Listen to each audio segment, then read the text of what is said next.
Oh wow.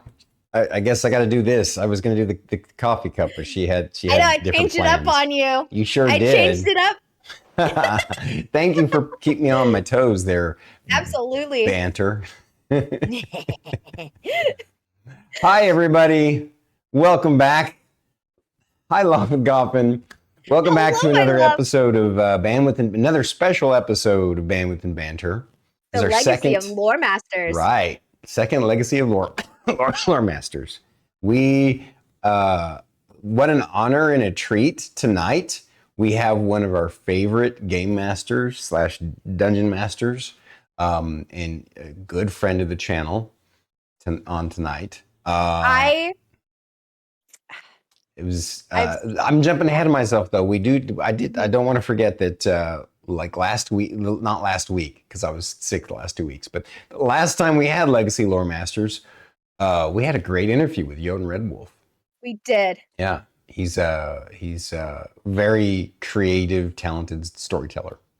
Absolutely. You love Jotun. So guys, Love go him. check him out. Um, Again, that those same descriptors can be given to the person that we have on tonight.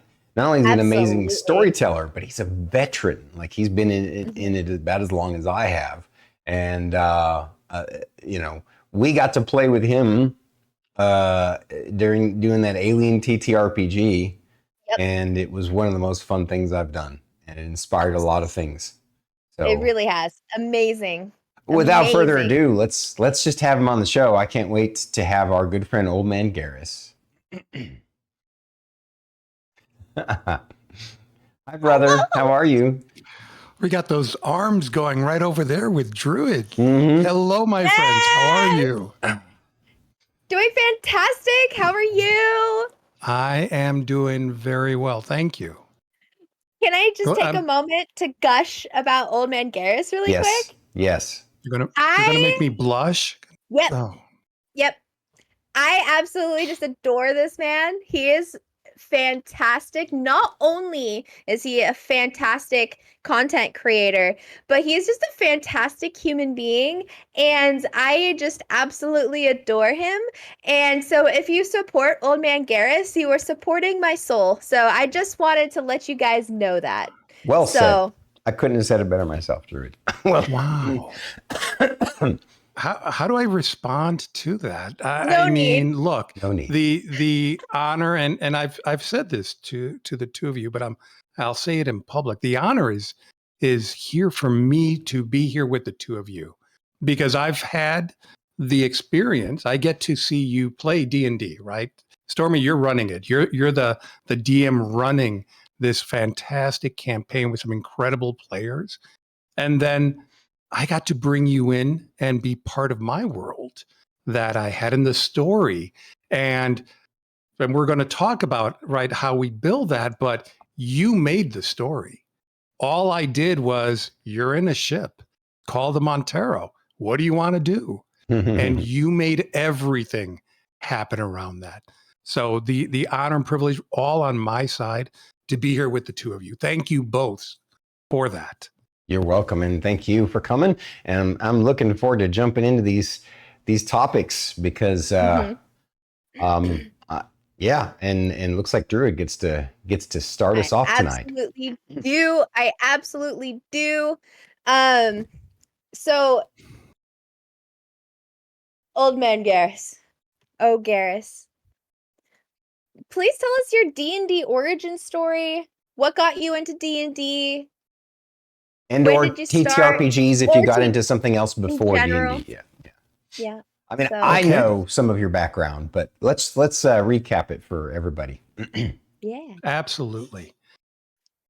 So I'm going to start with saying I'm an old man, and what I'm going to talk about happened in the 1900s. Like dirt was just being formed when I was already walking across it. No.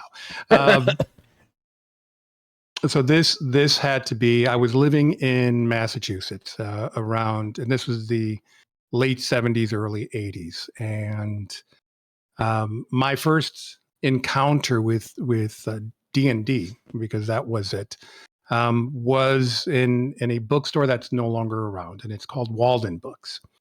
Walden Books was around up until, I want to say, probably the 90s. I think like Kmart bought them, and then Sears Roebuck bought them, and my businesses changed. But it was a book chain, and I was always into books. I've loved reading as long as I could remember. Before there was the Gutenberg Press, I was all about reading that. And so I remember being in the Walden Books, and my first encounter was, I'm reading, and I'm a sci-fi guy. I think everyone knows I'm Mr. Star Trek. I will talk all Star Trek all the time. Battlestar Galactica, Space 1999, if we want to go back to older, more incredible shows, and even further back. But I'm in the sci-fi section looking at books, trying to see, what does the cover art look like? Because that's going to tell me if it's a good book. Because that's a way of telling. So I'm going through it. And back then, D&D, and again, this is around 81, next to the sci-fi section, the next section that would always be there would be the occult. And Dungeons and Dragons at that time and leading into the 80s was considered an occult type material. So leading into, right, and in the mid 80s, you may have heard there were congressional hearings on, it's devil worshiping, and it's going to corrupt our children and our youth, along with, that rock and roll music. That was okay when, it was in the 50s and 60s, but now that we're older, we can't have that. No. All right. Thank you, Tipper Gore. But dealing with that. And so I was like, what are these large magazine type styles? And it was first edition. And I was like, Dungeons and Dragons. Not really a fantasy guy, but I had read Tolkien, of course. I was like, Dungeons and Dragons. I look at it, I'm reading it, and this gentleman came by, and he was like, "Oh, you should. Are you into that? Have you ever played that?" I'm like, I have no idea. Back then, you could talk to strangers in bookstores. It was okay. And so he goes into telling me about it, and about D&D, and really talking about chainmail. And he started giving me a backstory about how chainmail's in there. And he's maybe, I don't know, 10 years older than me. So I'm like, oh, okay, you must really know. And he made it enticing enough. And he's like, I run a campaign. And I'm like, what's a campaign? But he actually said if I wanted to sit in and try it, I could attend a session. And now I was like, ooh, stranger danger, right? Now this guy's trying to get me, and it's a guy in a bookstore when I'm in the occult section, trying to get me to his house, right? And so I was like, he's like, yeah, no, we meet at the library. There's the hook, more books. So I did not go for about 3 weeks, but I was like, I should go. And I told a friend, just to make sure it was safe, you have to have a buddy who knows where you're going. Mm-hmm. And then I went, and it was incredible. It was absolutely amazing. It was something I had never encountered, because for me, it was this is a movie. We're making a movie here. Mm-hmm. Right. We're being the characters, we're the actors, and we're writing the script. And it was absolutely amazing. And I died, my character, because, I don't know what I'm doing. I'm like, sure. What's his thaco? Yeah, whatever. Rolling dice. Ones are good, right? Which actually were. And so, but it hooked me in. And I went back, and I bought everything that I could. And that started my journey down the path. I don't remember the person's name, and I wish I did. I have a good suspicion of who it is,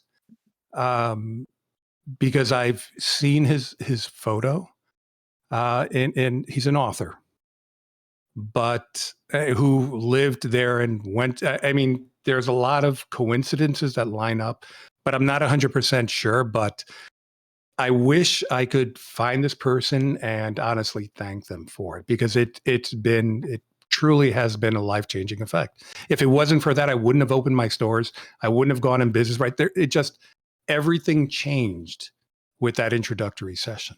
Yeah. Absolutely. At one point I wanted to just kind of say is I still talk to strangers in wherever I go out into public. No one's safe. Straight up. Second, second, I also thank this human being, whoever he is out there in the world. We love you. We thank you. I thank you. Yeah. People with active imaginations unite. Yeah. And it really, he was, the way that he presented it back then, it wasn't the typical, and first edition was truly about Dungeons and Dragons. So you are going in and you're going into a dungeon and you're going to die because there are booby traps all over the place. And your rogue at that point, they don't know if they're successful or not. So they might say, yeah, it looks good, and you fail, right? And you're dead. Oh no. It happens. But this is where he made it more than just that, because he did do role playing and he brought that role playing in. So there was some character development. Again, it was my first one, so there wasn't much to my character. I was the rogue who completely screwed up and got party members killed and got myself killed because, oh yeah, I rolled. Yeah, doesn't look like there's any traps. Great, I walk right through. A spear goes right through your neck. Nice try. You got another character sheet? But it introduced that whole concept of role playing, not just. And fifth edition is very much about action, right? It's let's hurry up and get to the combat. Let's roll the dice and see how we do, and what's your finishing move, and how are you going to do it? And especially like their books that they have, they're very much about going from activity to activity to activity, and not a lot. As a dungeon master, we have to go and say, well, no, we want to have some role playing in there, because that's really what makes the story. Otherwise, you're playing an analog version of a video game. And we don't want to do that, right? Baldur's Gate, if you look at it, there is a story. You're talking to NPCs. You're talking to a lot of beings that are in there to build that story. Not just, I go in the cave to kill a creature, I go to this other cave to kill another creature. There's more to it than that. And that's what he showed me. Yeah. And by that being my base, right? That was my foundation. Yeah. Every campaign that I've had since then is always about the role playing, not just the combat. Awesome. We're crafting a story together. That's what we're doing. Yeah. It's amazing. It really is. You as a DM, our job is to have the framework and a story in place. But that journey to get from point A to point B, that's not up to us. That's up to the players and the dice, honestly, to make that journey happen. On this topic of origin stories, I wanted to ask you, what was the second TTRPG that you ever played? Chainmail. Say again? Chainmail. Oh, Chainmail. Which was the original version of what led into D&D. True. So I guess I should say other than D&D.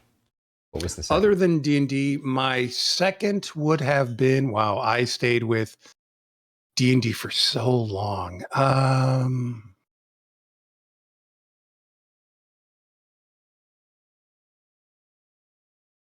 That's a great question. What would have been out that I would have done?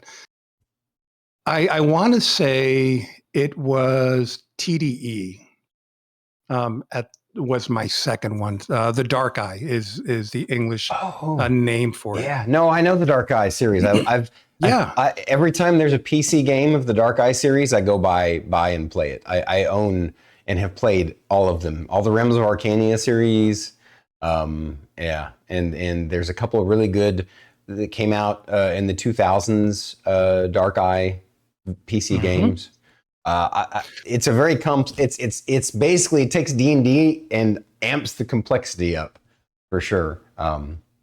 It does. And it has challenges, right? Because it is a living campaign. To this day, the actions that happened 30 years ago are still affecting the world. So for those who don't know what TDE or the Dark Eye is, it's a German role-playing game or system that's out there.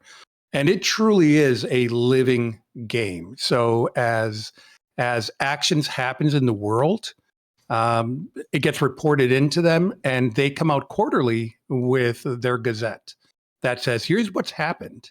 And these zones are no longer available, or there's been a war over here in this part of the world, or, you know, their orcs are taking over, not orcs, but right. Orcs are taking over this part of the world. And now that's not available. And so it continues to grow and challenge the players who do that, which is absolutely incredible. That's there. I've been talking to Free League Publishing about incorporating that in the Coriolis system, because that's another, I absolutely love a lot of the works that they have published. Aliens is one of them, but Coriolis is another one that's more spacefaring. And using a living system to grow that, right? As you're exploring new worlds and as events are happening and alien artifacts are being found, things can happen. Interesting bit of trivia. You probably know this, but maybe not, OldManGeras, but totally lost what I was going to say. We were talking about, so the original very first campaign world that was ever created, Greyhawk, for a long time online had an unofficial kind of thing like what you're talking about. There were people that were involved in keeping that world alive and evolving the way the Dark Eye did. But I think it fell out at some point in the 80s or 90s. Well, probably not the 80s, probably in the 90s or the 2000s or something. But oh, you're muted. You muted. I went the other way. Living Greyhawk is the name of it. And it was fantastic. It goes actually right up, I want to say towards the end of 2000 is when it really died down. It started slowing down the mid 2000, but Living Greyhawk was absolutely incredible. Yep. I have a Living Greyhawk. And Greyhawk is incredible with what they did in the world that they presented back then. And it's coming back. Greyhawk, we're getting Greyhawk back. Was my first campaign world that I ever DM'd in and or played in, and it has a soft spot in my heart. I love it so much, and I have a secret. Since I've run 3 different versions of this campaign, I don't mind spilling this secret, and I've spilled it with the players who played this before. But I created a custom world called Haunt. That was that I've talked about. That was basically like an undead apocalypse world where the bad guy won. And the neat secret mystery of the world as the players, survive and trying to eke back a living against all the undead around the world. They come to find and come to realize that they're on Greyhawk in some distant alternate future. Oh, wow. Wow. Yeah. That sounds absolutely incredible. Yeah, and I had Ferris Dunn was the ultimate bad guy. Basically, he was the one who had won, and defeated all the other gods. And but in the end, he ended up defeating himself as well. So he just left this legacy of this dead world. Wow, that sounds absolutely incredible. I love that concept. Are you going to keep working on that or growing that or playing it? Where Haunt is a campaign world that I have run 3 times, 3 separate occasions, and sometimes I return to it. Yes. Well, with Greyhawk now coming back, and you're actually going to see some world changes, you could incorporate that just to change, some of the settings and some of the NPCs or story elements that you have on it too. So Wizards is bringing Greyhawk back? in the new edition. D&D Has it come 5.5. out yet? Not yet. Okay. Player's Handbook comes out, November, September, somewhere around there. So somewhere September through November it comes out, and then Monster Manual and DM's Guide are next year. Okay. Oh. I'll have to pick up the special. DMG. I like to collect the special edition books for some reason. It's like foils in Magic the Gathering. Let's not go down that road. I know. I won't. Trust me. It's for a different interview. Our second question. Let's go ahead and move on. Thank you for sharing your amazing origin story. It was just as rich and beautiful as I knew it would be. Now we're going to get into the kind of the nitty gritty, where we delve into DM styles and your own personal tips and tricks. And the first topic that we want to talk about is your DM style. How do you handle crafting a campaign story from scratch? Wow, it's almost like that I'm converting a handcrafted story. So I'll start with what I've been doing. Back in first edition, I created a campaign world and built it up around the island of Puerto Rico. So out in the Caribbean, from here in the U.S. southern part of the country, there's a U.S. territory called Puerto Rico, for those who are not from the U.S. And it is an island that's self-governed, but has a very rich history, right up until the Spanish conquistadors showed up and conquered it. And back in the 80s, when I was working on this, I was very much, I want to say, more political than I am now, especially around the island and the politics that were there. So I built a world, an entire campaign around the island at the time of when it was being explored and conquered by the Spaniards. And so I crafted that world, and I built it based on some of the stories that my grandmother and my grandfather had told me growing up. So a lot of the folk tales, a lot of the history of the people who were there, a lot of the beliefs on the religious system that was there. And so I built that into the world, and I'm in the midst of actually converting that up to modern 5th edition,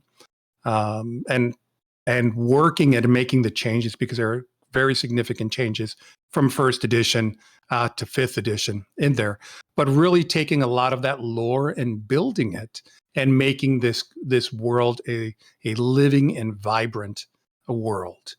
Yes.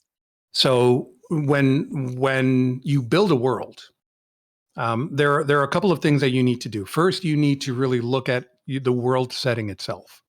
And you have to make that decision before you do anything else, before you start looking at the land masses, the deities that are there, the races that are, you have to know your world that you want to do, whether it's going to be a Greyhawk world, or it's a Kryn world, or you're making up a Blackmoor, or you're doing something based on an actual place on Earth, and you're picking a period of time.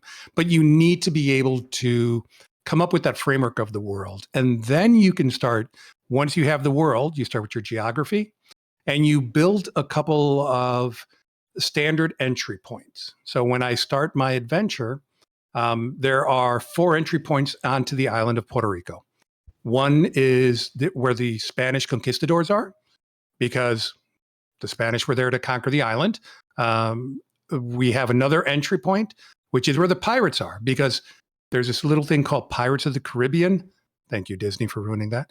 That really existed. And the pirates used the island and did free trade with the Taino, the people who lived on the island there. And of course, they were the complete opposite end of the conquistadors and the soldiers that were there. And then you had the religious group who came in there, and they had another part, and they were there to convert everyone to the one true God. And the poor heathens here who don't know any better will learn through fire and steel, right? And so you build these entry points, and they're somewhat generic because, right, that's where your base camp, your city, where you're going to resupply and stock or get new adventures. In D&D, right, that's where you go to the tavern and in the city, and they're like, oh, hey, we need you to go and clear out the silver mine that's over here. That's your hook, right, to go and do something. Once you have those, then you start and building the world and the NPCs in there that they're going to interact with. So I mentioned the silver mine. That is part of one of the adventures that they can go on in Puerto Rico. There is a mine that has silver and gold on it. And the Spanish want all the riches, of course, to put it on the ship and send it over. But it's in, being protected by those heathens that live there, the Taino. So you're being hired to go over there and at all costs get control of the mine so that they can go in there and get their labor, whoever it is, to go and mine the gold and the silver, and so they can get it over there. You can now go into the depth, right? You start at very high level and you're working your way down to the actual adventures, and you can build the NPCs around that so that there is something there. And because I'm using it from a historical sense, I've got books and I've gone and picked up a lot of modern books that I didn't have available then that have a lot of the history on there. And I use that, the actual events and actual stories, to add the richness on there. The one thing I mentioned earlier that's important is it's not all about combat. And right, what is it? Might makes right. That kind of, I'm going to go in there and I'm just going to kill everything, or I'm going to beat everyone so that we're in control and you have to do what we say. It's not about that, but it's about that journey and how you get there, and then what you do with it. Every adventure that I've written, every encounter that they have, the party gets to make a decision. They can be good or they can be bad.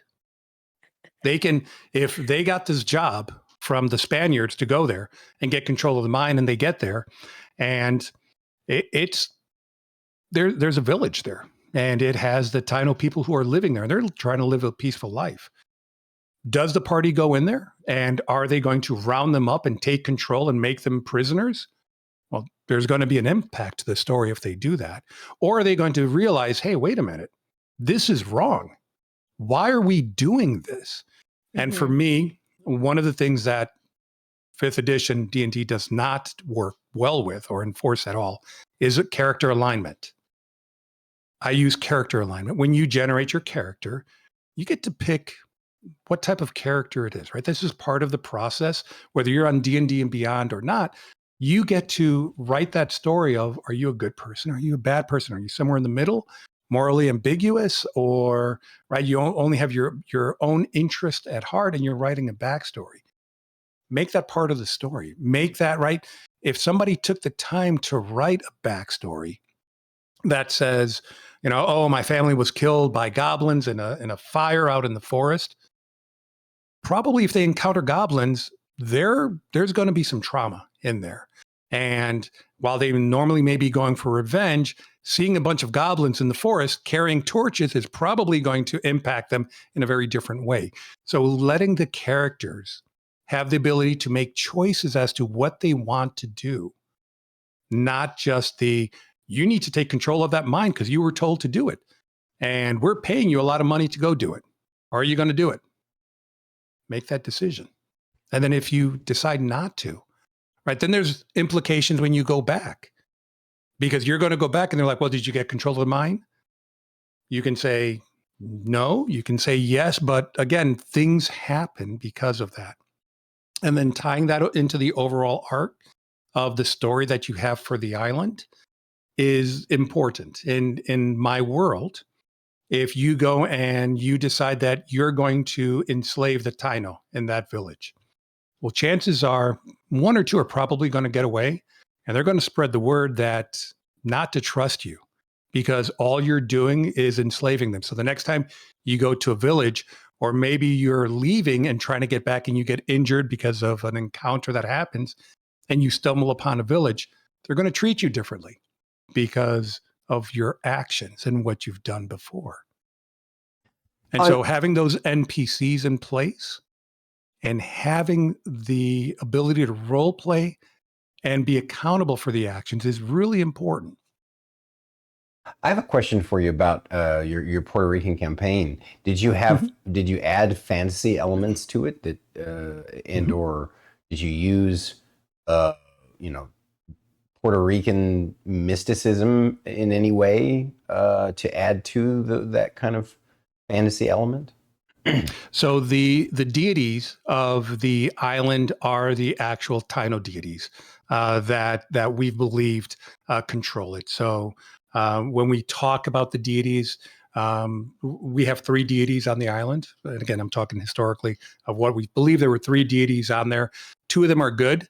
One of them, or a third one, was also good, but because of jealousy, turned evil, and his actual name in Spanish it's Huracan, and in English it translates to hurricane. And that's why, every year we have stormy seasons, hurricane batter the island. That's his anger at the other 2 deities on the island, and he's trying to destroy them and destroy the island because of that.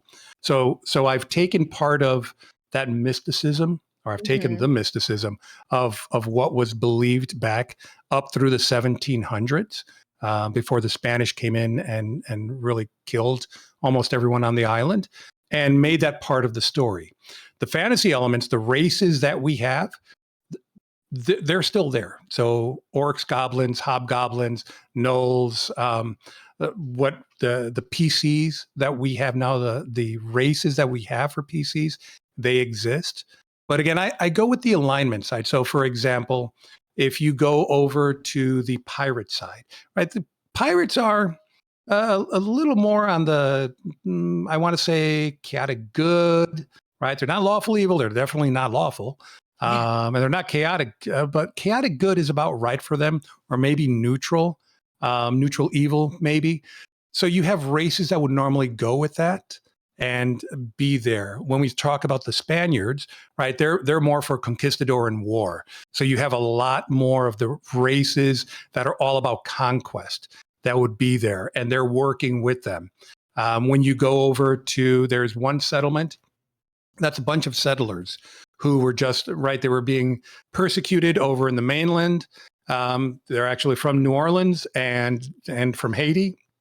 They came from other locations and just started to live together and coexist with the natives on the island, the Taino, who were there. And so there's a settlement there. And in there, because it's more peaceful and they're just trying to live their lives and live in peace, you'll find more with the elves. You'll right. So you have more of those peaceful races working on there because it's an island. It's surrounded by water. Yeah. So you now have elementals that are also involved on there that also exist on the island. So I did bring what makes sense for the island and kept it in there. Not everything is in place because it just doesn't make sense, right? There is no. It was in first edition, I had a big dragon, right? It was a big black dragon because back then the dragons, right? It's Dungeons and Dragons. The dragon is always the bad guy. So the dragon was, in the center of the island where the volcanoes were. And that's where you had to go at some point and do stuff. And I don't want to say what the stuff is because you still have to do stuff on there. But I removed that because it just doesn't fit the mythology on that. But because of the deities that we have and the power of magic that they have there, especially around nature, the BBEG that we have in there ties better to that scenario and to the island itself. I love it. Yes, I have fantasy. Yes, I have based on historical folklore and stories that we have. I'm actually looking. I think my book is on the other bookshelf. I have 2 books they were written back in the 1800s by a Spaniard, but it captured a lot of the stories and a lot of the mythos that they had on the island. And I use a lot of that for building the stories. Ooh, So I love it. Sounds like, correct me if I'm wrong, but it sounds like your approach to beginning crafting a campaign story is to start with the setting and let that setting inspire the and generate ideas for encounters and meaningful interactions and the politics of what's going on. Just expand it from there.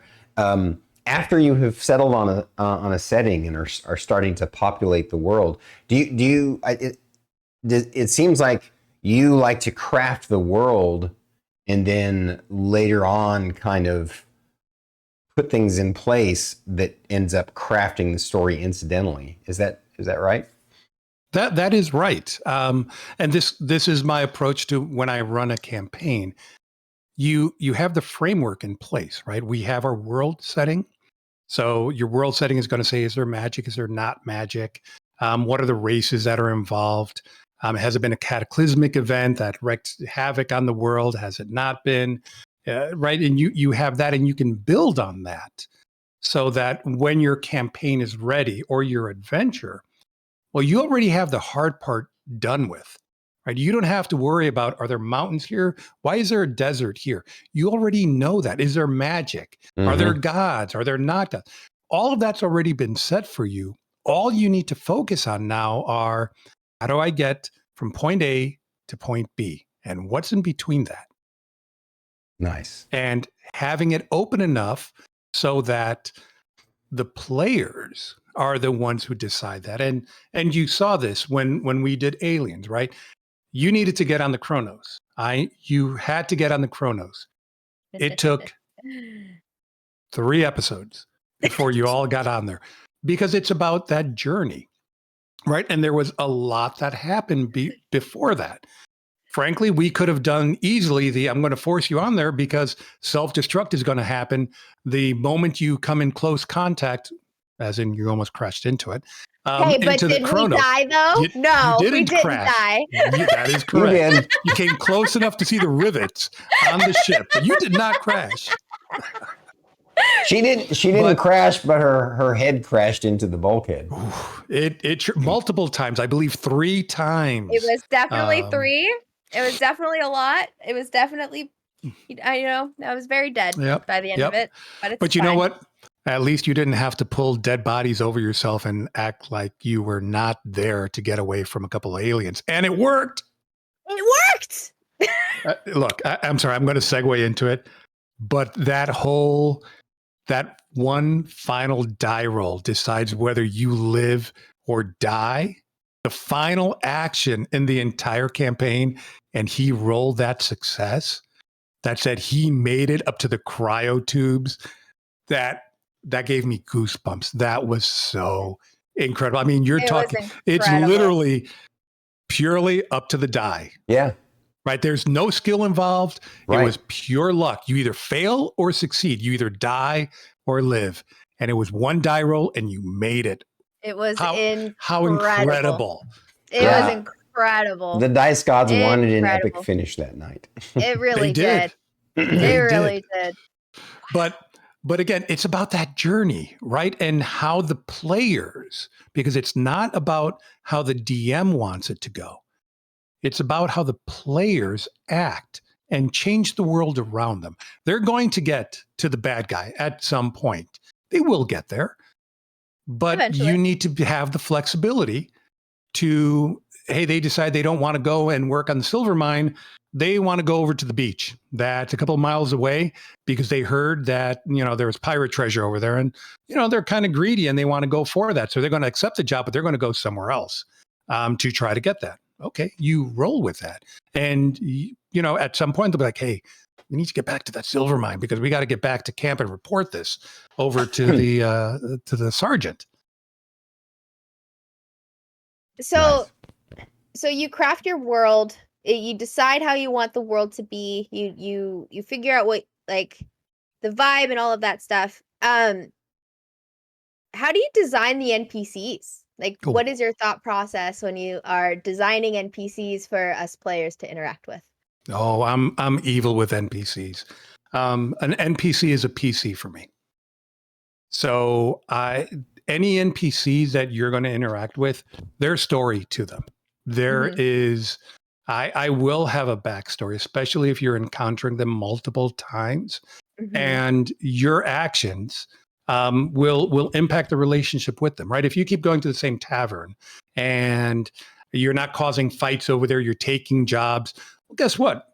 Tavern owner is probably going to get to know you and be a little more warm and relaxing, as opposed to you go in there and you're fighting all the time. You're getting tossed out there, right? You're not paying for drinks.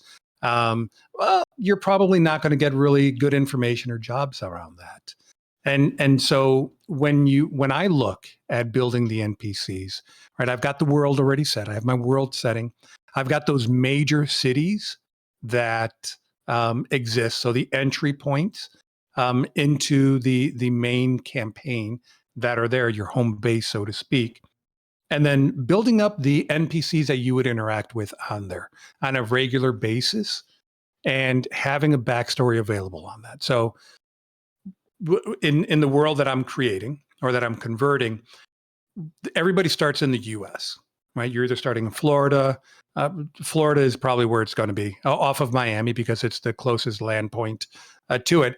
And while they're there, they're probably looking for a job. And they have different jobs that are being offered on there. There's a ship that's going to go to the Conquistador. There's probably some rumors of pirates are looking for some additional help. And, that's at another dock in some other city up the coast. You have the religious group who's looking for more people to help do the conversion. You've got people who are just trying to live and are just looking for transport over there. And they get to decide where they're going to go. Every NPC that they interact, like every one of those, whether it's a conquistador ship, the pirate ship, the religious ship, any of those NPCs have a story behind them. Why are they doing that? And I make sure that they have that, because as we're talking, I want to be able to come up with that and say, oh, well, here's why I want you to go over there and help them. No, you should not go with the conquistadors. They're going to go kill them. Come over with us. We really need some help over here. We're having this issue with furbolgs that are coming in and they're causing this problem. And we can't pay really well, but we'll feed you. We'll take care of you. And you can use this as a home, right? And have those hooks as to why, right? Well, I need it because my daughter went missing and we only found scraps of clothes. So I need to find people to come and help, right? Or something, right? That's kind of a lame hook, but having something with those NPCs available and having, right? And there are different levels of NPCs. So when we talk about the conquistadors, right, you have, the quote unquote governor of the island that's responsible. And then you have the military force that's underneath them. So you have a hierarchy that's in place. Probably not working a lot with the governor. They're working more with the military, who's sending them out on missions to help conquer the land and strengthen it. So having the NPCs around that is where I would focus my attention.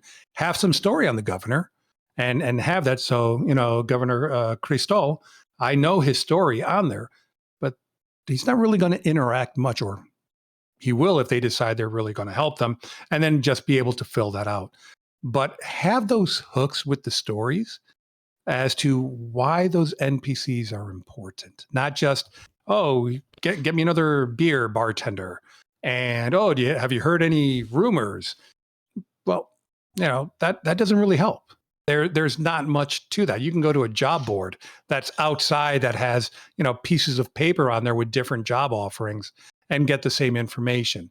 But having somebody as a bartender who you go and you can see they look like they've been in a fight a couple of days ago, their bruised face hasn't healed completely, and he's coming up and he's talking bad about the conquistadors or about this other group over there, but doesn't trust you because they don't know who you are, and maybe you're a spy for that group trying to set him up. Having that story and those hooks so that the players are like, hey, why is he, more importantly, why is the DM or the storyteller calling that out? Yeah. Something must be there, right? Because everyone wants to know why. We're all paranoid in D&D. Why does the DM roll some dice behind the screen and just go, that's interesting. What's interesting? What happened? Right? You want to know. So when you have those pieces of information and you give that over to the players, they probably want to know. So have that story ready for them. Nice. Thank you. That's a wonderful insight. And I agree. I like the way you talk about integrating the NPCs into the world itself and giving them agency. It makes them, it fleshes them out, makes them feel real and authentic. It does. And that you can use those NPCs within the encounters, right? Their stories can lead into encounters. And probably do. That's why they're talking to you, or they're offering to help you, or want you to come to their settlement because of something. Well, speaking of encounters, that's actually our next topic. Could you share with us what's your particular method for crafting entertaining encounters? Ooh. Whether combat or it could be a combat encounter, or it could be just some sort of storyline, an NPC interaction encounter, or even a random encounter. I'm curious how you handle random encounters too. Okay, well, random encounters are easy. I have tables, and I will roll dice on a regular basis, and that says if there's going to be a random encounter, and what kind of encounter, how many creatures, right? Some are going to be more powerful than you. It's not all based on what your CR level is, and that's going to be the CR level you're fighting. Maybe you're somewhere you shouldn't be, and you've got a family of bugbears that's living in a cave, and you go in there because you saw one little bugbear and you're like, oh, we can take that. And now you've got 3 grown bugbears in there. You're probably going to be running away, honestly, at that point on there. And so when I look at encounters, I try to do things a little bit different. I'll talk about some that I've used as examples of how to mix it up and why I did it that way. About a year and a half ago, I guess, I ran a charity D&D session for a group. And one of the encounters that we had, they were going to go, and it was for Christmas. So we're like, hey, you're going to go to the North Pole and you're going to rescue Santa. And pretty standard. Santa went missing, and you're in a town. You see some shifty looking elves who are kind of hiding their clothes and kind of staying in the shadows. And they got, curious, and they found that these were Santa elves, and, things happened at that point. But when they got there, there were 2 encounters that were almost back to back. They all happened in Santa's house. The first one was there was a giant Christmas tree because it's Christmas time and it's Santa Claus. And so there's a massive Christmas tree that's there, and it's full of gifts all over. There's some that are on the ground that have been broken because the door was broken off, right? Something happened in there. But the party's like, hey, there are Christmas gifts.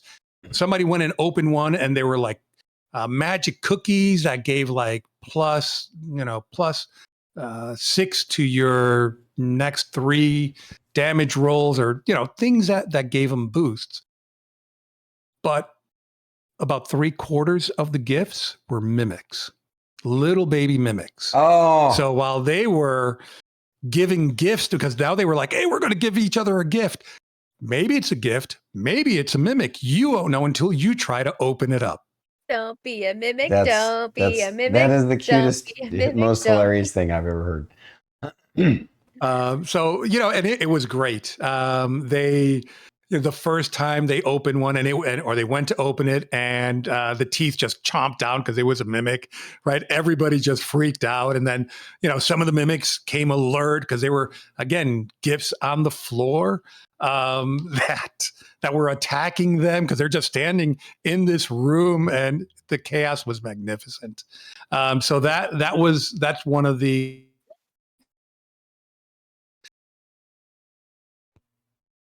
I feel like they're not used. You're cutting out, Garrus. Another one that I have are mimics that are actual ships, and that are out there. But some of the beings that are on there, some of the humans know that they're mimics, and they have an agreement with the mimics, so they're training other mimics and other sea mimics on how to interact, right? And they're going after pirates. Well, everything's all fun and games until a pirate rams, a mimic ship, in which case now it's injured and it's going to go absolutely crazy and start thrashing out at this other ship, forgetting that there may be humans on board. Or if they're going and one of the smaller ships, the baby mimics, gets injured, dealing with that and how it deals with that. Oh, So no. having the NP or the PCs deal with that, and even the NPCs on the ship, is another great encounter. It's always been fun every time I brought it on there. Mhm. And then I think this is probably one of my most evil ones, and it's my favorite. So licks are bad, right? We know that. They are undead, super powerful. They can't die because there's a phylactery somewhere that's holding on to their soul. Should I guess I can't say this because it's not on any adventure that I have now. What if that phylactery was when the wizard, as he was converting himself over and turning over, decided that to make sure he was safe, created a dam over this populated city and held back the water. And its whole threat was, well, if you ever you try to kill my soul, you have to break down the dam, which is going to flood the city. Oh, and that right there's a hook. Like, wait, we want to kill him, but we might kill hundreds of thousands of people to do that because we have to destroy that dam, which is going to flood this entire valley and everybody who's in it. How do you deal with that? But the twist to it is over time, because it's now been ages, a very long time, the city has kept up and repaired the dam, right? Over time, water damage, wind damage, nature. So they've kept it up. They've started building what do you call them? To grind wheat, and mills along that using the hydropower, and they've kept it up where they're like, hey, we know you said you were bad, but we kind of like you and you're helping us. Mhm. And so now you're going to go and say, well, I'm going to destroy it. And the city government's like, no, you're not. What are you talking about? That is keeping us alive. That's keeping trade here. We have people coming in. We're one of the richest cities in the land because of the goods that we can produce based on that. And yet you have Man. a really evil lich somewhere that can't die because this dam is still in place. That's How great. I love it. terrible. Oh A great man. encounter. Very intriguing. And then my final one, and this is something in my Puerto Rico one, is, and I do a lot of this in the world that I have. It's based on the stories that we've created. And there's a legend in Puerto Rico, and we have a little frog on the island, and it's called a coqui. And the reason it's called that, it's a little tiny green tree frog, is because the sound that it makes, it's its actual name. So it says a coqui. And you hear at night times hundreds and hundreds of these just going out all night. And the legend on the island is, these didn't exist on the island, but a villager was out one day and went to the river to just clean himself and take care of business out there, and saw a beautiful woman. And they fell in love. But the woman was the daughter of someone very powerful and very rich. And that her father wanted her to marry someone else. But they were in love. So the son went back to his father and his mother and told him about her. And they kept meeting in secret at the river. And there was a cave there. And so they would meet there out of the way of visions and just spend time talking with each other and getting to know each other and really building that bond up. Well, the man that she was betrothed to, Betrothed. And the COVID still, my brain still got that fog going. It's okay. Betrothed to. We get it. Found out about it somehow and said, I'm going to go and kill him.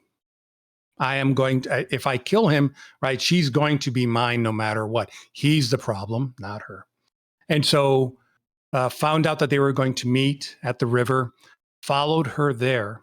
And while they were there, he took a javelin, a spear, and threw it to hit him. And he was a very good hunter. And so it went straight for him. She saw it and put herself between him and the weapon, and it pierced her heart.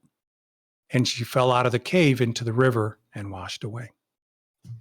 And so, right, they're both distraught. The son is trying to find her along the river, or the son, the young man that was in love with her, the one that she was going to get married, of course, was like, what did I do? Goes back and says, oh, it was his fault that, he did it. It wasn't me, and she's dead. And so there's internal politics, but the story was, and the legend is, he never stopped looking for her. And the gods in the moon looked down and saw that this was true love and couldn't let it end that way and couldn't let him live the remaining days of his life like that. And so they brought her back as that little frog. Yeah. And gave it her name, which was Koki. And to this day, that's her calling out to him so that he would know she's still there for him, still loves him, and still watches over him. And that's an adventure. That's our legend. And that's part of the one of the adventures that I have in my campaign. That's awesome. But you take that legend and you build it up, right? There's an encounter for you. Like if you're there and maybe you're one of the soldiers who is out there and you're going to go with the guy to go and kill this guy or stop that relationship. What do you do? Do you let him? Do you go and attack and kill that young man? Do you stop the man who wants to have him killed? What are your actions going to be? How do you handle that? I'm a hopeless romantic. All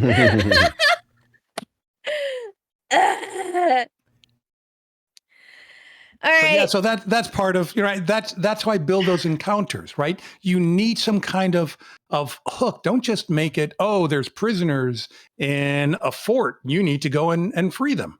Mm-hmm. Well, everybody can do that, right? Yep. Where other than I'm getting XP and maybe hopefully I get something magical out of it. Mm-hmm. What makes that so special? Put a hook in it. Make it so that the players are invested in it. I'm invested and I'm not even there. All right, guys, we're about to go into our last topic. While we are discussing that topic, feel free to drop in any DM questions that you have for Garrus. Jolter was ready. He was waiting for me to give the okay. Did you see how fast that was? Yeah. There's already a question. He's like on top. I feel like there's a Word document or like a text file, and it's just going to be copy, paste. Guaranteed. I already know that for a fact. I love it. So Garrus, how do you handle pacing methods? Like, so I have all the documents. So how do you handle setting up pacing, and what do you do? How do you do it? Do you force pacing? What's your philosophy on that? Sometimes yes, sometimes no. It depends on what's happening. There are certain things that I do. I have house rules, like most DMs, that help with the pacing. So, for example, in combat, I don't do the, oh, you're 10 feet away. Nope, sorry, you're 5 feet too far, and you can't do that. I do a near, a close by, and a far. Right? Oh, you're nearby. So you're probably around 15, 20 feet. You have a chance of making it. You're close by. I'm within range. I don't need to roll to see that. My spell, right? I'm going to be able to touch you. If it's a spell or something that needs touch, you probably can touch somebody who's right in front of you, unless they're really sneaky and can hide on that. So combat is pretty straightforward for me because I have rules like that. There are certain things that, again, if there's a rogue who has a dexterity at 18 or 20, you know what? You can hide. If you say you're going to hide, you don't need to roll for that. Your numbers are high enough that you can do that, right? Unless there's bright sunlight on that, I'm going to give you a gimme on that, and you succeed at that. So having the ability to move the combat along, right? Because combat should be fast. A 3-round combat should not be 45 minutes, right? The players, and I expect, and this is part of session 0 when I talk to the players need to know their character sheets. You need to know what your spells are.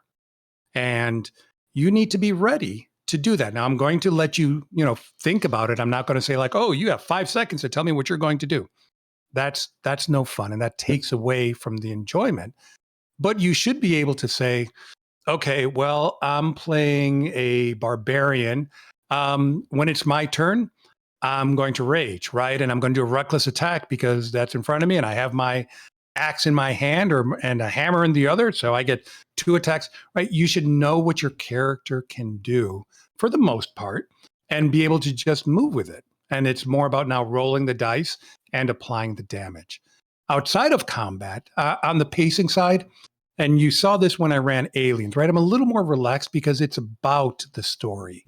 And if we're doing something that's very story heavy or RP heavy, I let you run that because I want you to tell the story that you have inside of you, and you just need to let it out.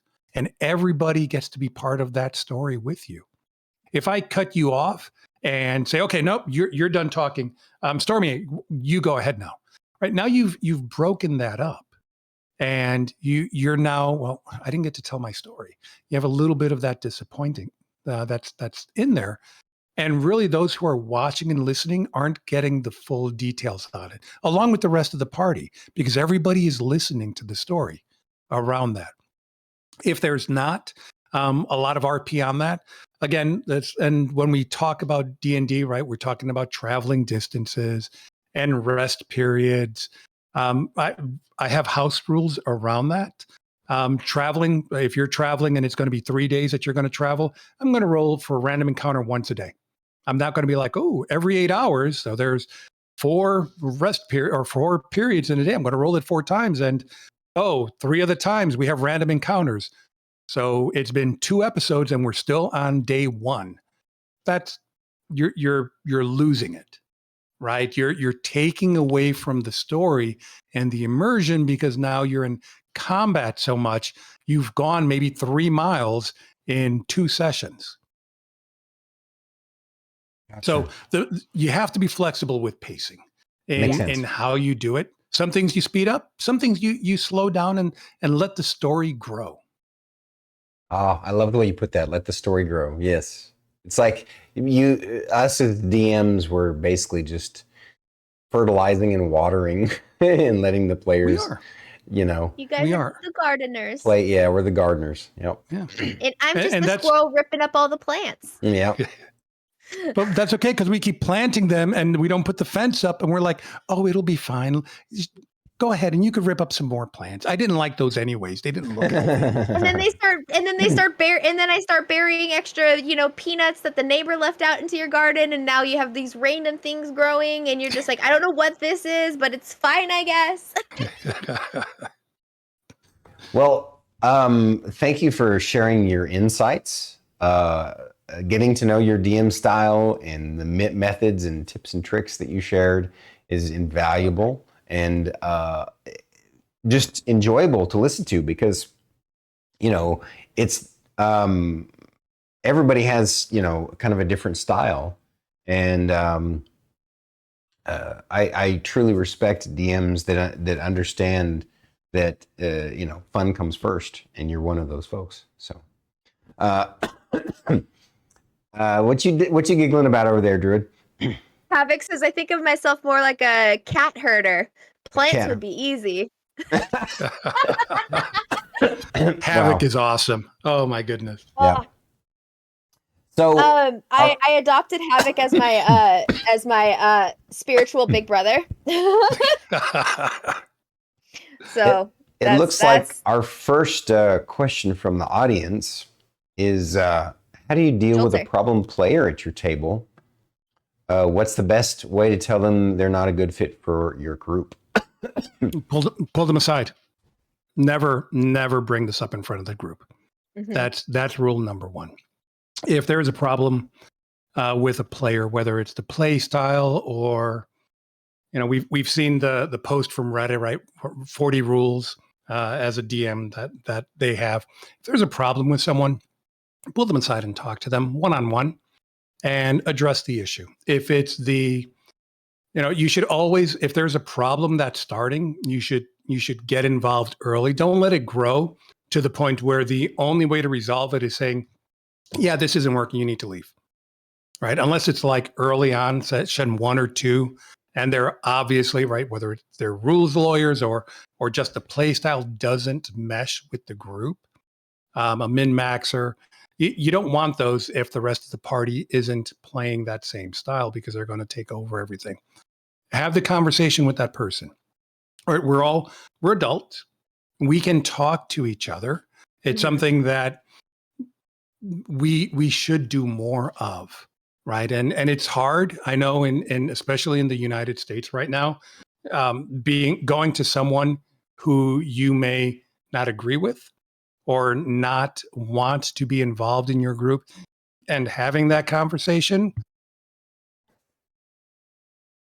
But it's the best thing that you can do is just have a one-on-one conversation. They may not know that they're doing that.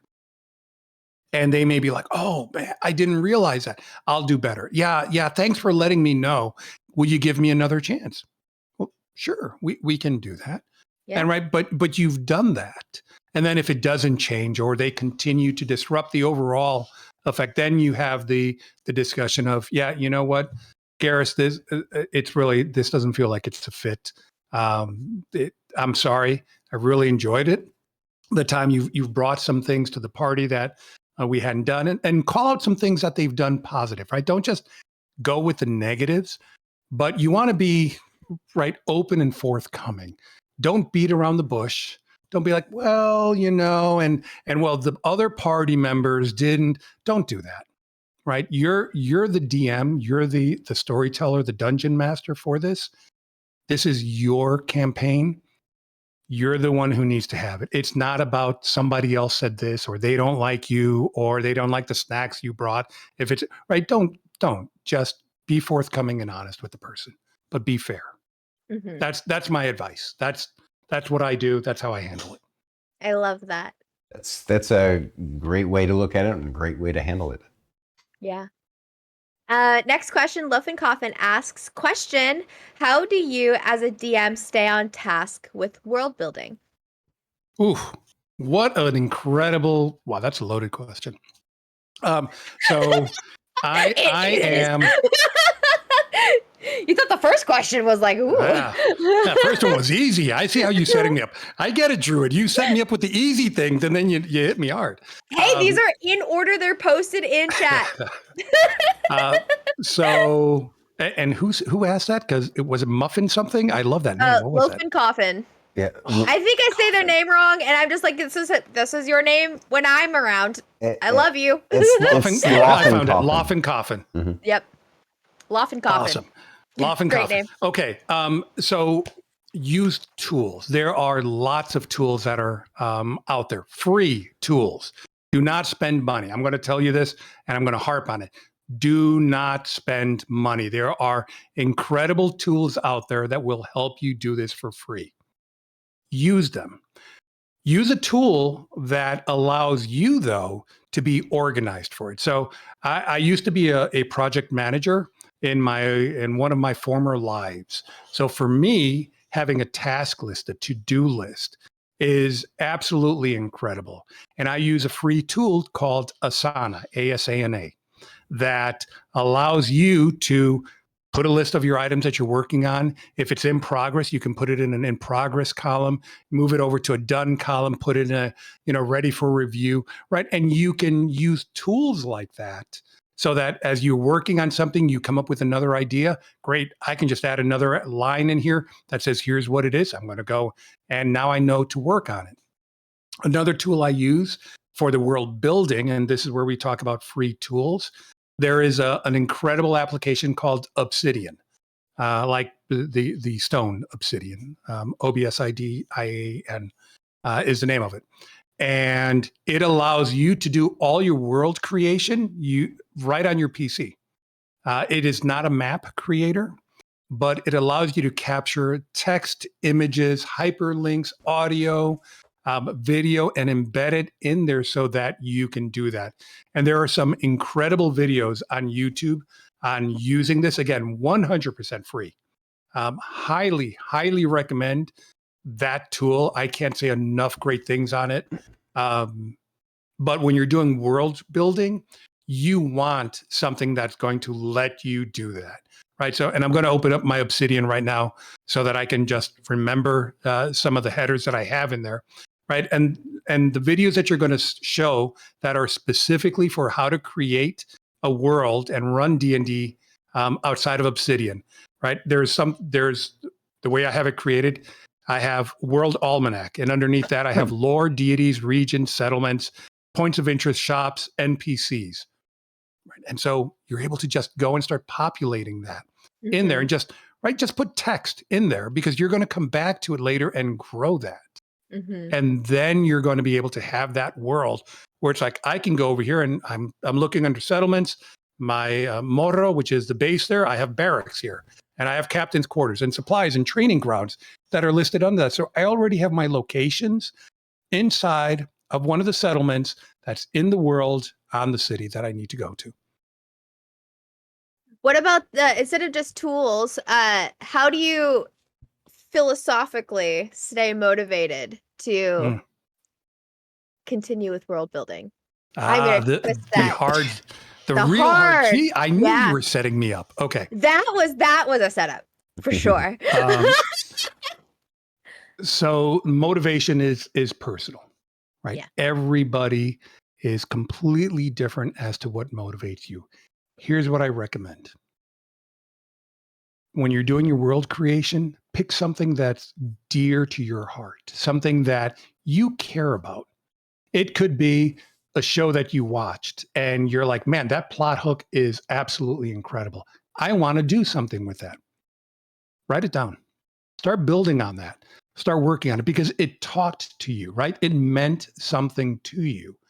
Don't just go and create something that you really don't care whether you finish it or not. Because if you don't care if you finish it or not, guess what? You're not going to finish it. But if you care, if it called to you, you're going to do something with that.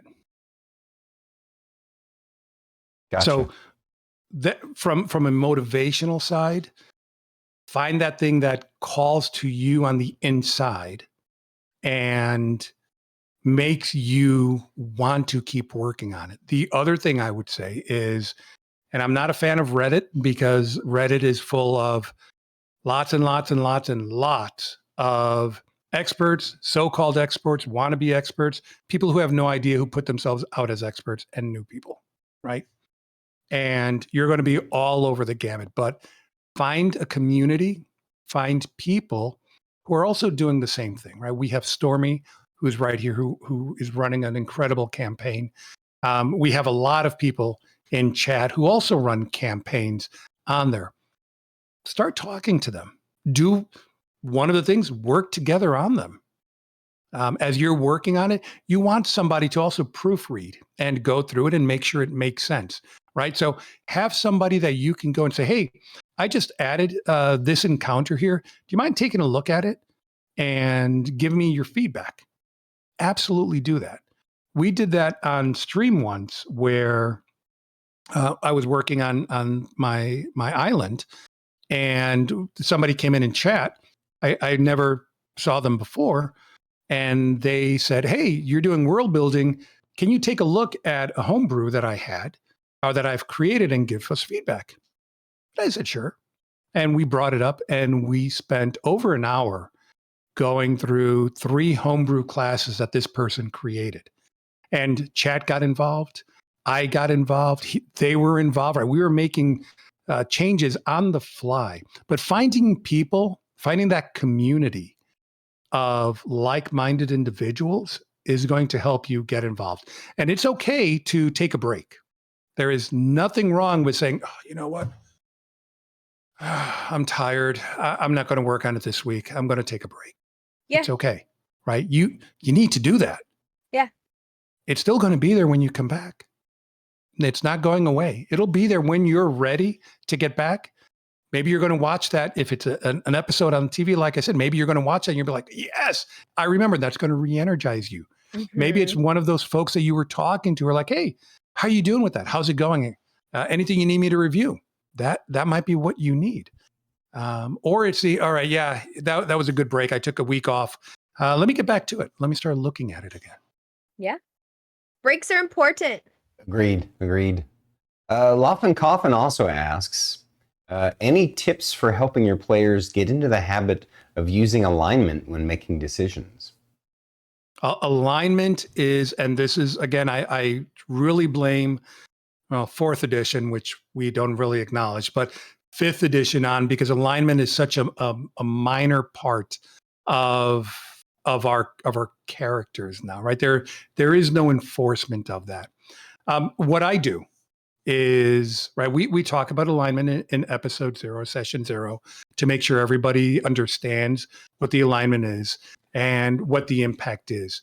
And I'm going to pick on clerics and paladins because those are the easiest ones. If they do an action that doesn't align with their deities, they're probably not going to have a deity blessing, right? They may call down on it and nothing happens. They might lose a spell slot because their deity is like, hey, you're doing things that do not match what my philosophy is. And you're doing things completely opposite and giving me a bad name. The deity is not going to do that, or give them a vision where the deity chastises them for not doing that, right? But they need to realize if you're using alignments, because not everybody does, but their actions need to fall in line with that alignment. Otherwise, there's going to be an alignment change. And that's okay also. But if that happens, right, again, if you're a religious type of a character, your deity's probably not going to be happy with you because you're now falling away from them, or you're going to another deity, which is even worse, right? And now if you encounter somebody from that deity that you left, you're an outcast, or you betrayed them, right? There could be story implications around that. Mm-hmm. So I would look at that. Combat's an interesting one because I hate to say this, but everybody becomes a murder hobo when it comes to combat. Yeah. I'm going to kill everything, right? There's very little grappling, very little. I'm just going to knock them unconscious, tie them up and question them, and then maybe let them go. It's it's combat. Yeah, we'll go in and let's get all that XP as much as we can and then loot the bodies. A lot of that is where you start looking at you can look at the alignment and say, okay, well, you wouldn't really do that. You're a lawful neutral character or a neutral good character. They're not going to go and allow the party or themselves to just go and kill everybody that's there. And right. So bringing that up to them, even in the game, right? When they're like, and I've had this as I've seen it, where it's, we're just going to go kill everybody or set everybody on fire. Well, no, you're not, right? The cleric is going to say, no, that is not allowed. You cannot do that. We have to let them get out and escape, or take them prisoners or something. Otherwise, things will happen. Magic will start to fail. Your deities are not going to respond over to you. Maybe you're going to start finding cursed items because of what you've done, depending on where you are and what the world setting is. Have things happen to them. speak to them, make sure that they know they're doing something that doesn't go with the alignment, but then have things start happening with them.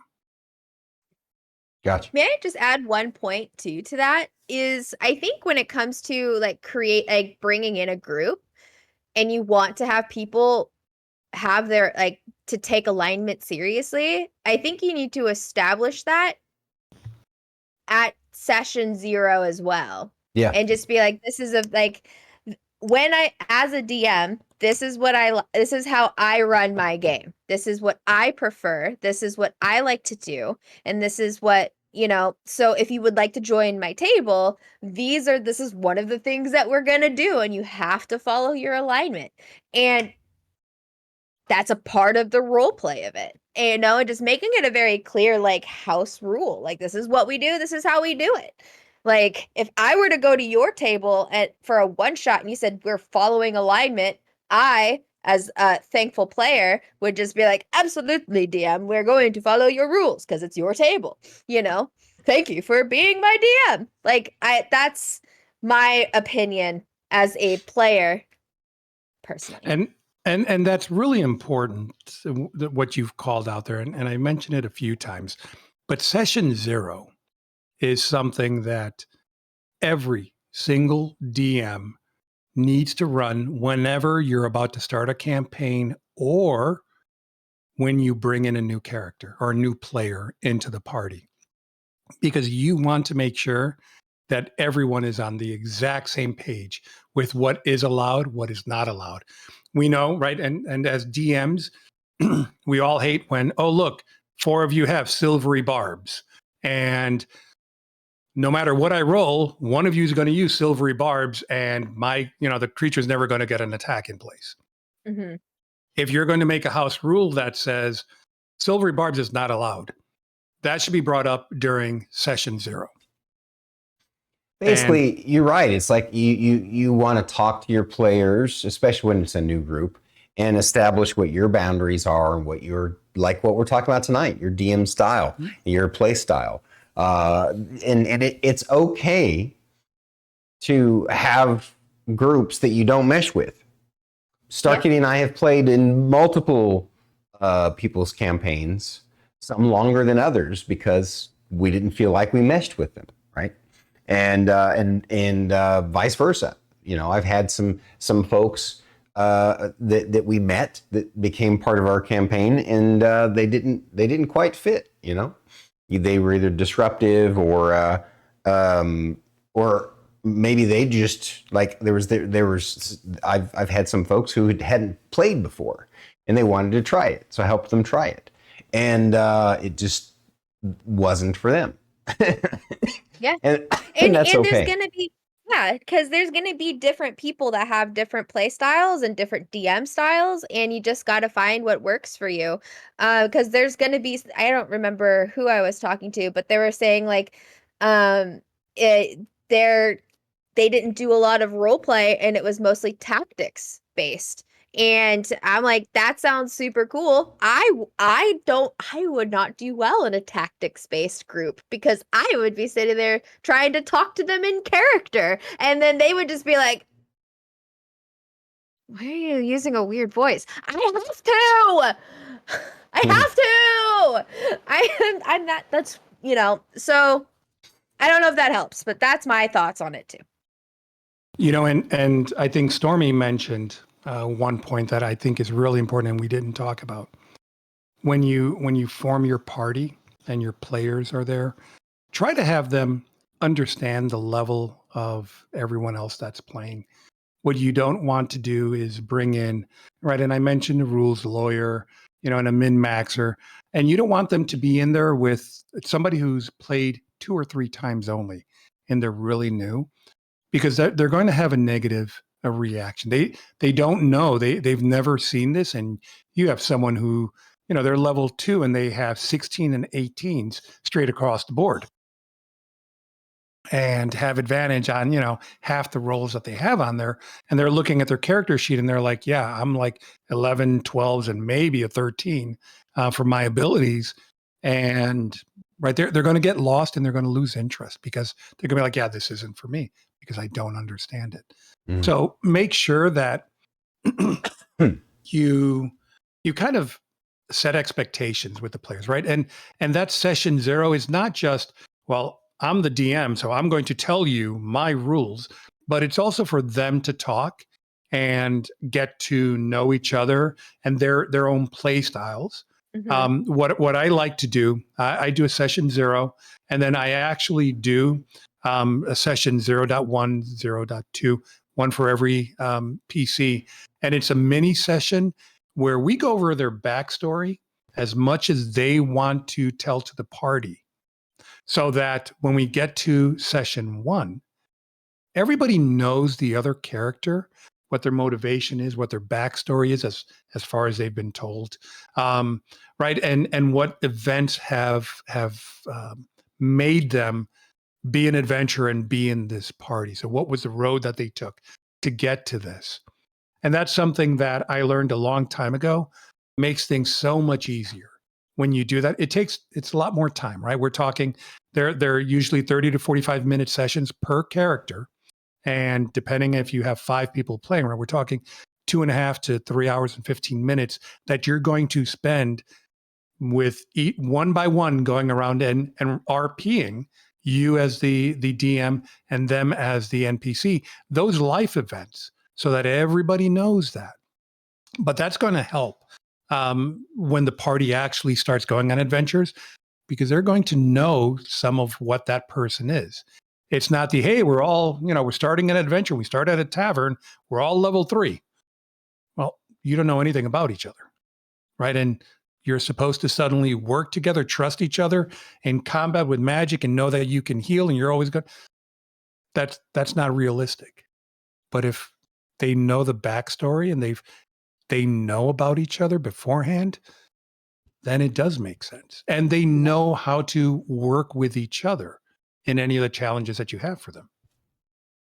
Absolutely. I love it. So it looks like we really only have time for one more question or maybe 2, but we have 3 questions. Lofton Coffin, I will say this. I'll make them quick. Yeah, on that question, on his question about your favorite NPC, you actually shared that with us on your previous interview.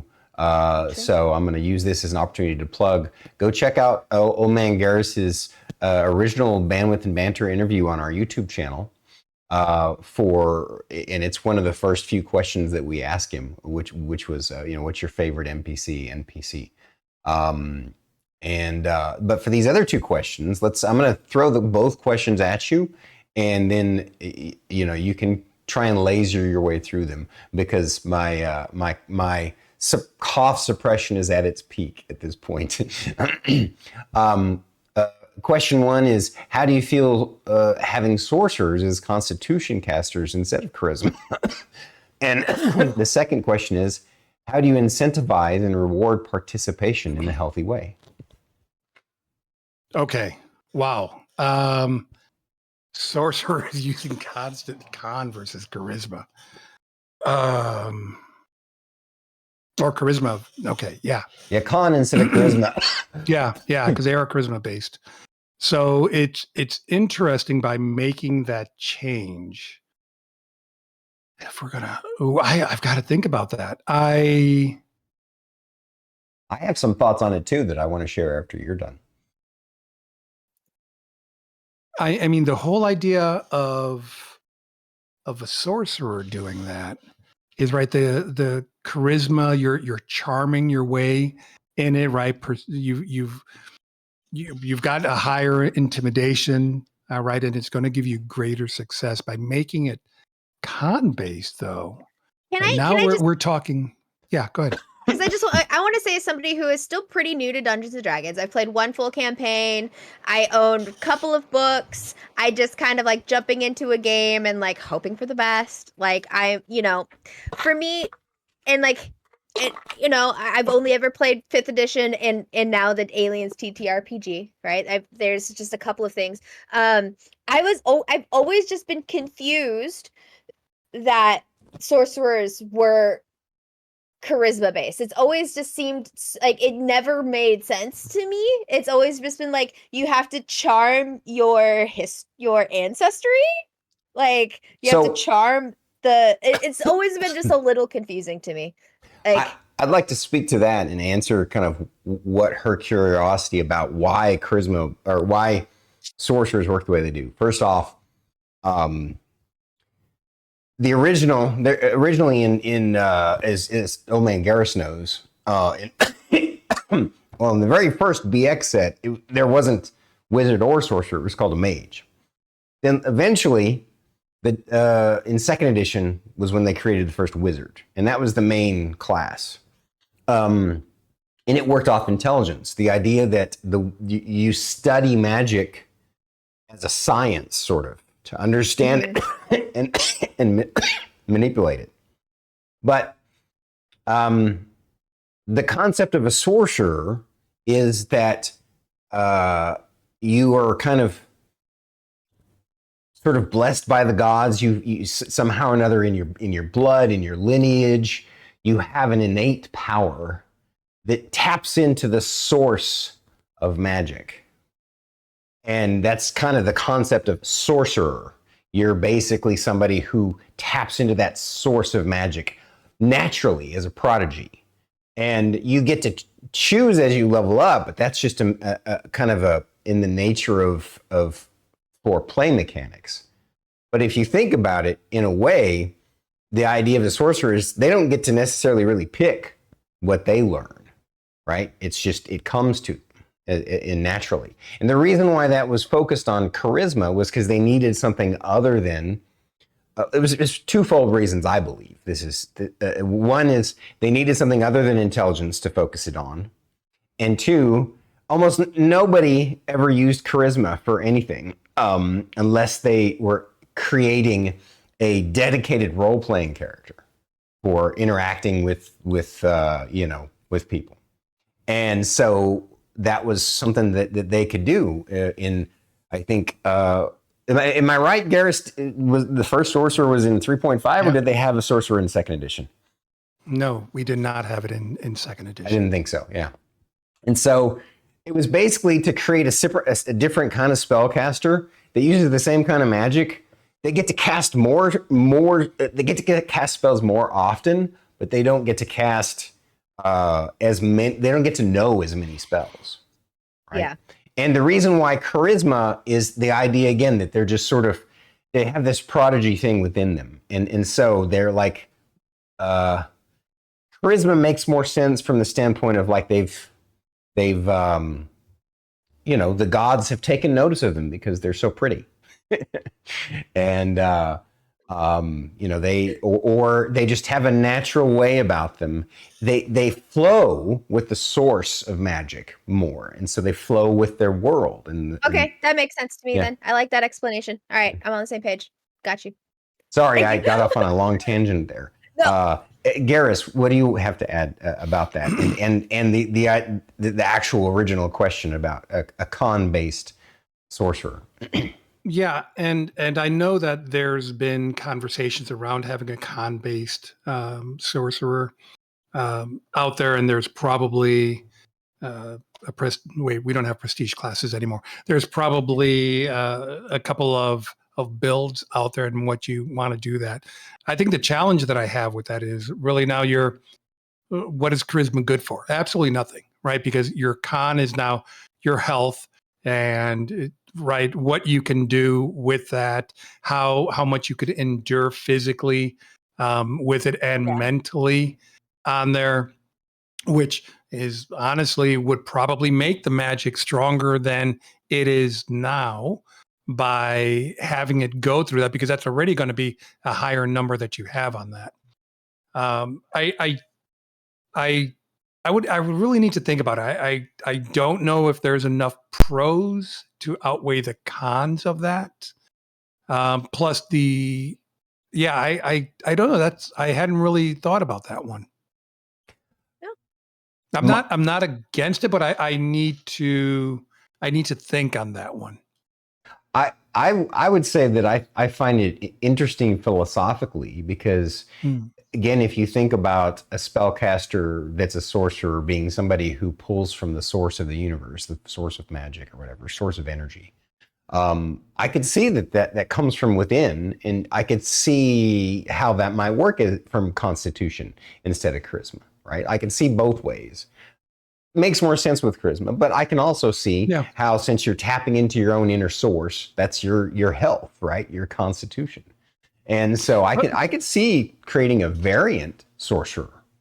It's based on. But then I would think you would want at that point, and I know we're going down a tangent, but if you're going to have magic that's based on your health, your hit points, right, your con, how much you can do, then shouldn't there, it's almost like blood magic is what we're talking about now, right? Because now you are talking about, well, how healthy are you? How powerful? How much can I take? And that's what's powering my spells. So now, right now, why don't we just talk about a warlock, right? If you're going to use blood magic and you're going to be basing it off of something like that in your health, is that really, though, a sorcerer now? I don't think it falls as a sorcerer. And a sorcerer wouldn't do that. Warlock, I could see that. I honestly, I could truly see that. And you know, I'm sure there's a blood mage variant that's out there, or a sorcerer that does use blood magic on that. But that's where I would see that go down that road. Interesting. I like that this could probably be a 3-hour-long conversation. I know. We're going to have to put a pin in, and maybe one of these days we could come back and. Well, there was a second question. What was the second? Yeah, the second so one that let's you had wrap up with the last question. I'm going to have Druid ask it again there at the bottom. And that will be our last question for the night before we wrap up and say goodnight so that Garrus and I can continue fighting the COVID Balrog. Yeah, I know. And so I'm just like sitting here. I'm like, contain myself. Don't overtalk them. Let them get through it, because I'm just like. You're doing great. What's that last question? The last question is, how do you incentivize and reward participation in a healthy way? So part of my house rules is, if you do a great job RPing, which I expect everyone to do, as we've seen in the Aliens, you're going to get bonuses that are going to come naturally to you, because you've put yourself into that story. Now, the bonuses could be extra die, could be, hey, you're fighting a creature and its AC is 18, you're rolling a 16. I'm going to, here's a gimme. You hit it. Go ahead and roll for damage on it. Or a temporary, hey, your crit range is going to be a 19 and 20, or you've been incredible. Here's an 18 through 20. DM's inspirations are always good things. And then let's not forget, if I'm running a campaign and it's XP based, bonus XP. There is nothing wrong with doing that and giving bonus XP, as long as you do it fairly for all players. You don't want to do 1 week, you give one player 350 bonus XP because they were doing a great job. And the next week, somebody else is doing a great job and you gave them 100. Because you know what they're going to do? Well, why'd they get 350 and I only got 100? That's right. And now you're introducing kind of a little bit of doubt and possible conflict into that. So you want to be fair in how you do that. Magic items, not uber powerful magic items like, oh, here's a Vorpal sword +5. That's you're not doing that. But hey, you found a mithril helmet +1. Great. You know what? You need a helmet. It's going to give you +1 to your AC. And because it's mithril, there's no disadvantage to it. So your stealth, all right, everything is still going to be there. Those are little things that you can give, like common magic items. They're still really good and powerful. Give them to your players. Let them have that. If you're in a world where there is very little magic out there, Kryn, right? There's not a lot in there, or the gods are gone. There's still magic. But there's a world where there's not magic. Well, give them a great weapon that they can use, or a fantastic armor, something that is rewarding to them, that is going to make a difference to their character. If you know their backstory, give them something that ties into their backstory, right? Yeah. If they were kicked out of their tribe of I don't know, gnolls, and somehow you're letting a gnoll play in there, and they were kicked out, or gnomes are good ones, and they're kind of in your party. Have them encounter another gnome who's from a neighboring village, and they're like, "Yeah, hey, you're doing okay. We've been talking about you," or "I saw your mother and your family," and right. Give them something like that, or hey, here's something from our village, and it's a speaking stone, and you could attune to it and communicate back home with your family, right? Little things like that that doesn't change the game, but means something to the person who's playing that character. That's what you want to do. You don't want to break the game, but there's so much that you can do to reward them for playing that. Absolutely. I 100% recommend, encourage, and say you should do that. Nice. What a wonderful, wonderful way to wrap up this amazing session of roundtable session of understanding Dungeons and Dragons and TTRPGs better, and understanding OldManGeras and his DM style better. Yes. I Gotta just highlight all the DM styles, you know? Because if not, sorry, keep talking. No, go ahead. Go ahead. Because what? Because if not, everybody's gonna have the same DM style, and it's really important to showcase all of them. Right. So Exactly. Well, OldManGeras, it's been an honor and a treat to have you on again and pick your brain and understand you better. Everyone, please, if you're not already following OldManGeras, go drop him a follow, support him. You know, he's exactly the kind of people we want to lift up and help be successful on Twitch. And it's why we created Bandwidth and Banter, is to be able to do that. And he has valuable insights into this particular special edition Bandwidth and Banter we call Legacy of Loremasters. I'll let you wrap up what you want to say one more time, Garrus, and then we'll close up shop. Well, thank you. I'll leave you with these last tidbits or words of wisdom, or an old man rambling on, however you want to look at it. Remember that this is a game, and you're supposed to have fun with the game. It's not just the players having fun or the DM having fun, but everyone should be having fun with it. And you can make it as fun as you want. The players will enjoy it, as long as you remember it's about everyone having fun on that. In the wise words of, I just drew a blank on his name. Theodore Esquire the Third's. Remember to be excellent to each other and one another, and have fun. Well said, sir. Thank you for coming. Thank you. Wow. I'm so glad you and I are doing this now. This is so much fun. Yeah. My heart feels so full every Yes. time I talk to Garrus. Every time. It's just, I feel so good every time. God. Agreed. Well, so who do we have up for? Well, first of all, what's going on with our next B&B? And then who do we have on for our next Legacy of Loremaster, and when will that be? So tomorrow for Bandwidth and Banter, we have on Cleansing Rain. Another if DM? You did watch another DM. If you watched us on OldManGeras' Aliens TTRPG, you would have seen him. He showed up towards the end there. He's fantastic. And then our next Thursday, we actually have on Jolter X, your next guy. Next Thursday. He'll be the next DM that we have on for the Legacy of Loremasters. So, yep, you're next. You're on the schedule. You've been scheduled. It's been on there for a while. You can't wet me. Yes, we He's did. totally yes, we fibbing. did. Don't troll me like this. Don't troll me like this. So you're next, bud. Next week. So I know we don't normally raid out on regular Bandwidth and Banter, but maybe we, since this is, didn't we raid out on the Legacy of Loremasters last time? No, we didn't. We didn't. Well, let's start that now. Did Havoc?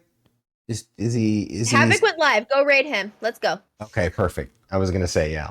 We're gonna raid over to Havoc now, guys. I appreciate you all so much.